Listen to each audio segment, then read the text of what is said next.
this right page. A little housekeeping for everyone. Senator McCaskill is going to be here shortly.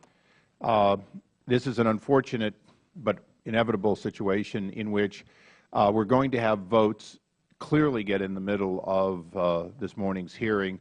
So what we're going to do is we're going to start immediately.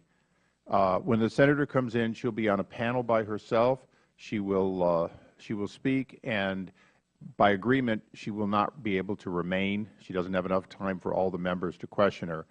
What I would like to do, with the ranking member's approval, is allow the ranking member to make his opening statement now, even before she arrives, so it's covered.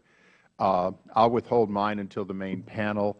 But what we're hoping to do is get as much read into the record, but we will break for the Senator as soon as she arrives to ensure we get her before the vote. With that, a quorum being present, this hearing has come to order, and I recognize the ranking member for his opening statement. Mr. Chairman, I want to thank you very much, and I want to thank all the witnesses today for being a part of this hearing. In particular, I'd like to extend a special welcome to Senator Claire McCaskill, who has taken time out of her busy schedule to be with us today. As many of you know, Senator McCaskill is the chair of the subcommittee on contracting oversight on the Senate Committee on Homeland Security and Governmental Affairs.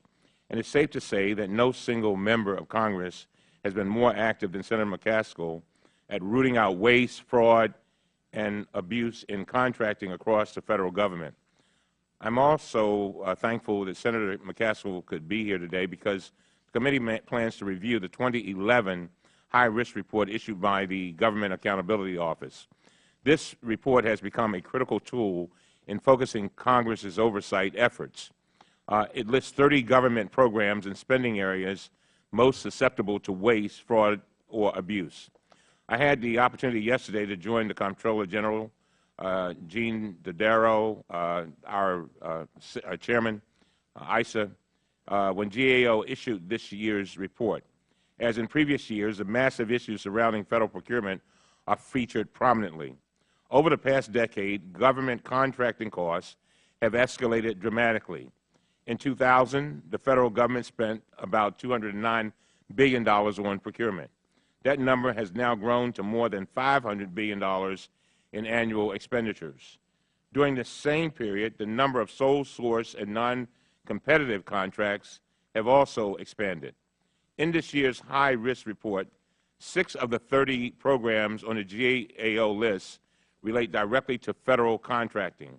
They involve contracting at the Department of Defense, the Department of Energy, NASA, and across multiple Federal agencies. Several other entries on the GAO list are also significant contracting components, such as transforming the Department of Homeland Security.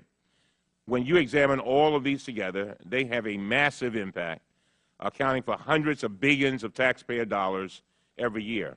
It's a real challenge to fully evaluate the extent of this problem. For example, during an interview last year, Defense Secretary Robert Gates offered what he called, and I quote, a terrible confession. He stated, and I quote, "I cannot get a number on how many contractors work for the Office of the Secretary of Defense," end of quote. In many cases, congressional oversight of government contracting has led to meaningful reform. In 2007, when I became chairman of the subcommittee on the Coast Guard and Maritime Transportation, I launched a series of hearings to examine the Coast Guard's multi-billion-dollar acquisition program to modernize its ships and aircraft. We found that the Coast Guard had little in-house capability to manage a major procurement effort when it initiated the Deep Water program. As a result, it outsourced many of its oversight responsibilities to private contractors during the work. Based on these results, I introduced legislation to make comprehensive reforms in the Coast Guard's acquisition program, and this legislation passed the House unanimously. In addition, Representative Tierney led an investigation in the last Congress into Defense Department contracts for supply chain trucking in Afghanistan. As a result of that investigation, General David Petraeus issued new contracting guidelines, created a task force to review contracting in Afghanistan, and moved to debar a major Federal contractor. To its credit, the Obama administration has made significant strides to improve government contracting In 2009, the President directed Federal agencies to streamline their acquisition processes, and last year the amount of Federal contracting declined for the first time since 1997. The Administration's initiative also resulted in a reduction of no-bid and other non-competitive contracts last year. Finally, moving forward, we have to continue this progress by conducting our oversight efforts in a sustained, dedicated, and bipartisan way, and I know that the Chairman is committed to that. So I see that Senator McCaskill has arrived, and I want to thank you, Senator, again for coming. I know that you have a hearing with Secretary Gates this morning, so we really appreciate you coming over. And if you have time for 1 or 2 questions after your prepared remarks, I'd appreciate it if you would give us any thoughts about how we can keep this oversight effort going on the contracting front. What steps can we take, maybe even together, to try to avoid sitting here again in 2 years with the problems worse and not going anywhere fast? Again, we thank you. And, Mr. Chairman, I really thank you for your courtesy. I thank the ranking member, and I'm going to do my opening statement after the Senator has given her views on this. 2 things for all the members. It is the rule of the committee that all witnesses be sworn. That rule is by policy not applicable to active members of the House and the Senate. Although if you want to be sworn for any reason, we'll be happy to, Senator. I'll swear, but probably not that way. Then we'll forego that. One other policy of the committee, and I'll be brief. As I said, I won't do my opening statement yet, but we do read our mission statement at the beginning of every one. And in case you're considering your subcommittee having one, I'll read this one for you today. Oversight Committee Mission Statement. We exist to secure 2 fundamental principles. First, Americans have a right to know that their money, the money Washington takes from them, is well spent. And second, Americans deserve an efficient, effective government that works for them. Our duty on the Oversight and Government Reform Committee is to protect these rights. Our solemn responsibility is to hold government accountable to taxpayers, because taxpayers have a right to know what they get from their government. We will work tirelessly in partnership with citizen watchdogs to deliver the facts to the American people and bring genuine reform to the Federal bureaucracy. This is the mission statement of the Oversight and Government Reform. And with that, Senator, we're delighted to have you here. We realize that second only to our 25 or so amendments coming up in about 15 minutes, you probably have the busiest schedule on the Hill. And I now recognize the gentlelady. Thank you so much. Thank you, Mr. Chairman. I want to thank both you and the ranking member for this invitation. I'm honored to be here. In fact, I would hope that we would develop a strong working relationship. I think there are a lot of things we don't do right around here. One of them is we probably don't work together often enough across the hall, so to speak. And I would enjoy the opportunity of working very closely with this committee as we tackle the incredibly challenging job of contract oversight. It is, I think if there's one thing we can agree on, it's that we have to be smarter and better about the way we spend the public's money. And we can't have an honest conversation about restoring sanity to Federal spending if we don't take a hard look at Federal contracting. There's a dirty little secret about Federal contracting. That is, there have been times that there has been some bragging going on about how we've shrunk the size of government. Well, when that bragging was going on, they weren't really being honest with the American people that the reason the government was shrinking in terms of government employees was not because we were spending less money. It was because we were contracting. In many Federal agencies across this government, you can walk in to a large office building and go down, and one cubicle is a Federal employee, the very next cubicle doing the exact same job as a contractor.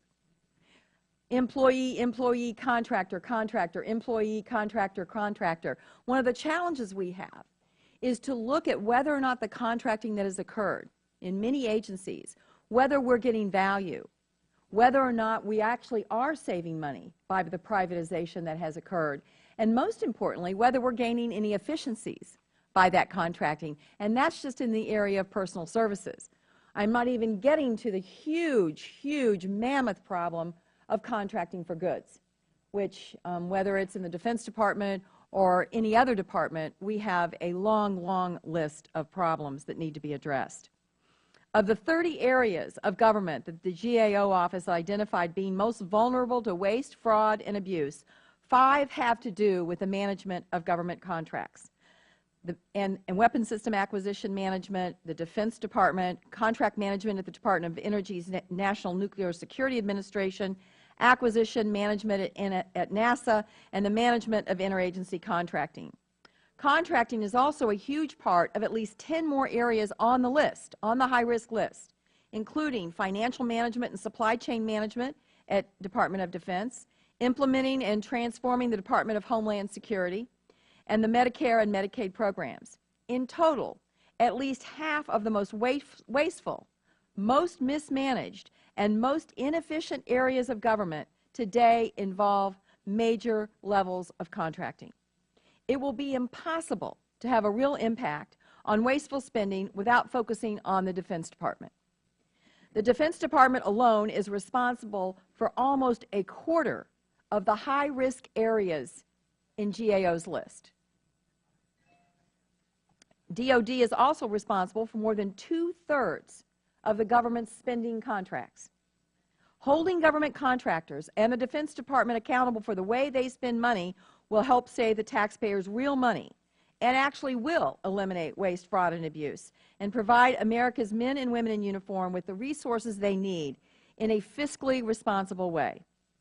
I would also like to take the opportunity to acknowledge the extraordinary contributions that GAO makes to our efforts through the high-risk list and through the thousands of reports they release every year. GAO, along with the many agency inspector generals who work so hard to identify waste, fraud, and abuse, are the best weapons Congress has against wasteful spending. They save the government more through identifying savings and recovering money than they cost us. They save us more than they cost us. We need to make sure they have the resources and tools they need. In fact, we have a lot of discussions going around, what I think is very appropriate, about cutting the legislative budget. I support cutting the legislative budget, particularly when it comes to our offices and our committees. I think we need to be trimming our sails just like most of America is trimming where they need to trim. But we must be careful that we do not trim those agencies that have the real opportunity of showing us the way to save even more money. So I hope that through your influence, Mr. Chairman, and the influence of the ranking member and all the members of this committee, that you keep a watchful eye out for the resources that we dedicate to our government's auditors and, most importantly, to the General Accountability Office, Government Accountability Office. GAO's work should be our roadmap for places we need to cut spending and improve the efficiency of the Federal government.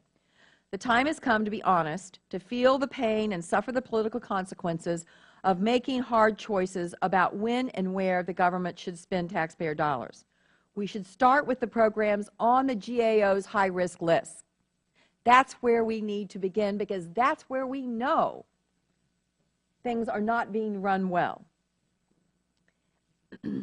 GAO acknowledged in their report the Federal government has made progress in many of the areas that they have identified. Part of that progress can be traced to the congressional actions taken in the last few years, including the Weapons Systems Acquisition Reform Act and other major pieces of contracting legislation passed in the past few years, some of which originated from the members of this committee. Some of the credit should also go to the increase in contracting oversight from this committee and others, which has helped drive substantial changes at Federal agencies. In fact, the Obama administration recently announced that for the first time in 13 years, overall contract spending actually declined last year. But this achievement cannot be sustained without ongoing aggressive oversight from Congress. It is one of our core responsibilities, which I know the members of this committee take very seriously. And when it comes to oversight of government contracting, this is a bipartisan issue. Many of the agencies and programs on GAO's list have been there for decades, under administrations of both parties. In the Senate, I've been fortunate to work with true leaders on this issue on both sides of the aisle, including Senator McCain, Senator Levin, Senator Lieberman, Senator Collins, and more. Recently, the former ranking member on the subcommittee that I chair, Senator Scott Brown, and I were able, through oversight hearings, to make, I think, a real difference in legislation that you helped us pass that are going to clean up the disgraceful problems in contracting that resulted in broken hearts at Arlington National Cemetery.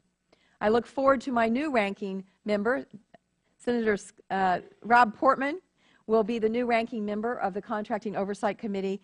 He is an expert on government. He knows where there's a lot of problems that we need to be focusing on, and I'm looking forward to a strong working relationship with him as we move forward on aggressive contract oversight. In fewer than 2 years, the Subcommittee on Contracting Oversight in the Senate has held more than 15 hearings on government contracting.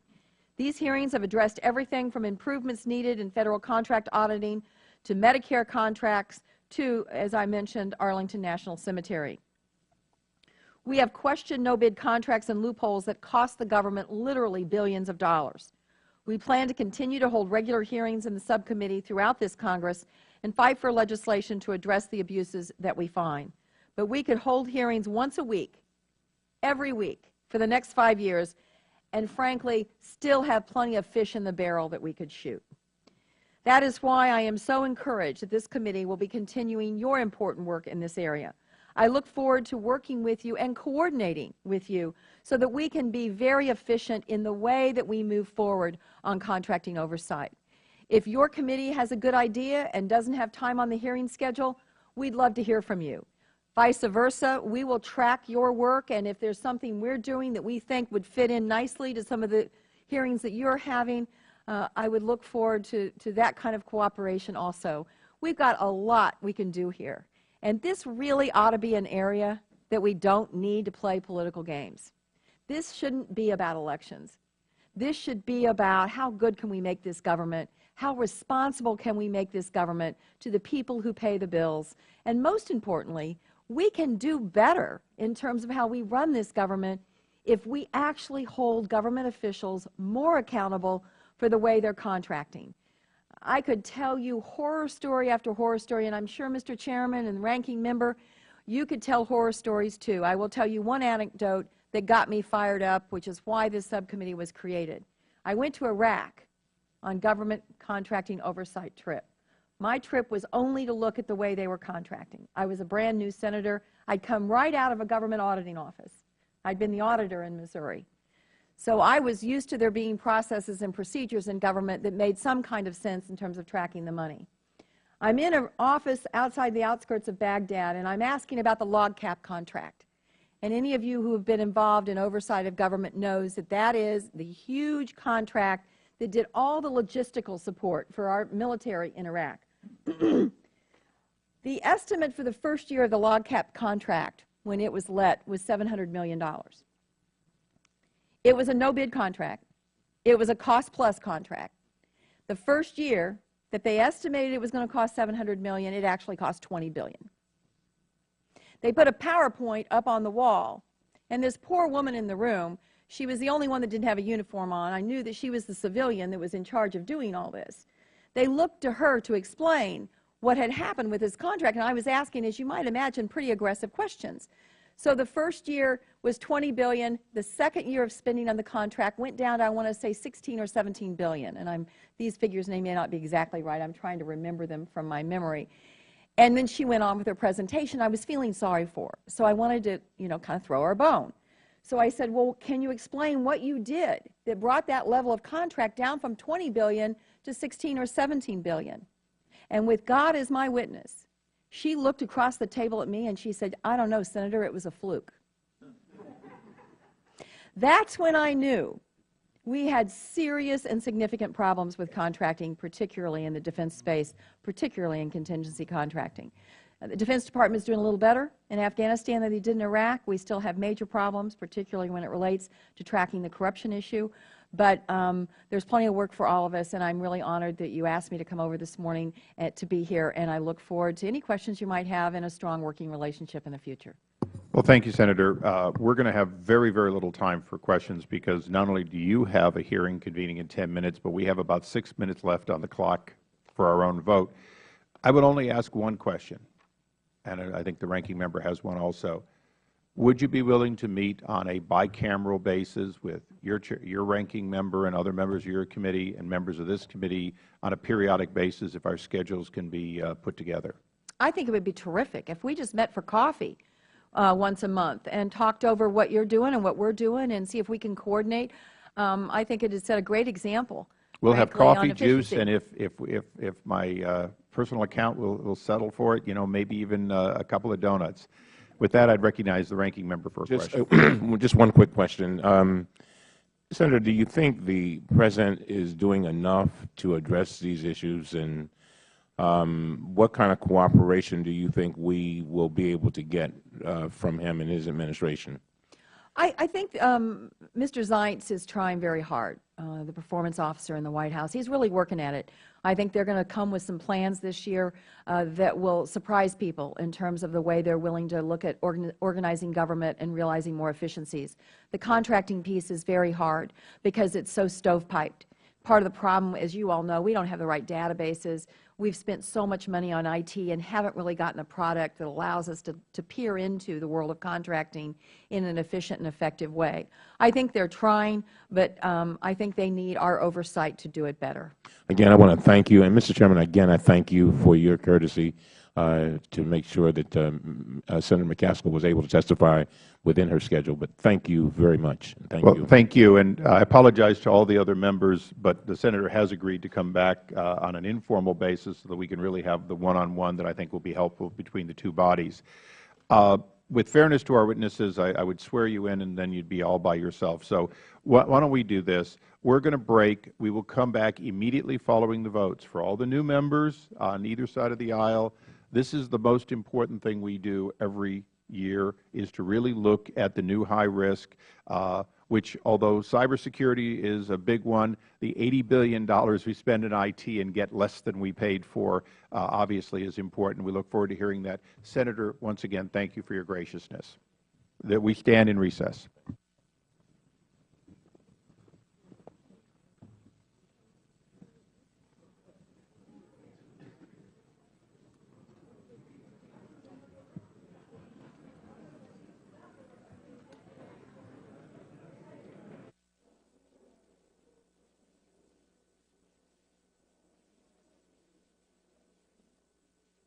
Has become a critical tool in focusing Congress's oversight efforts.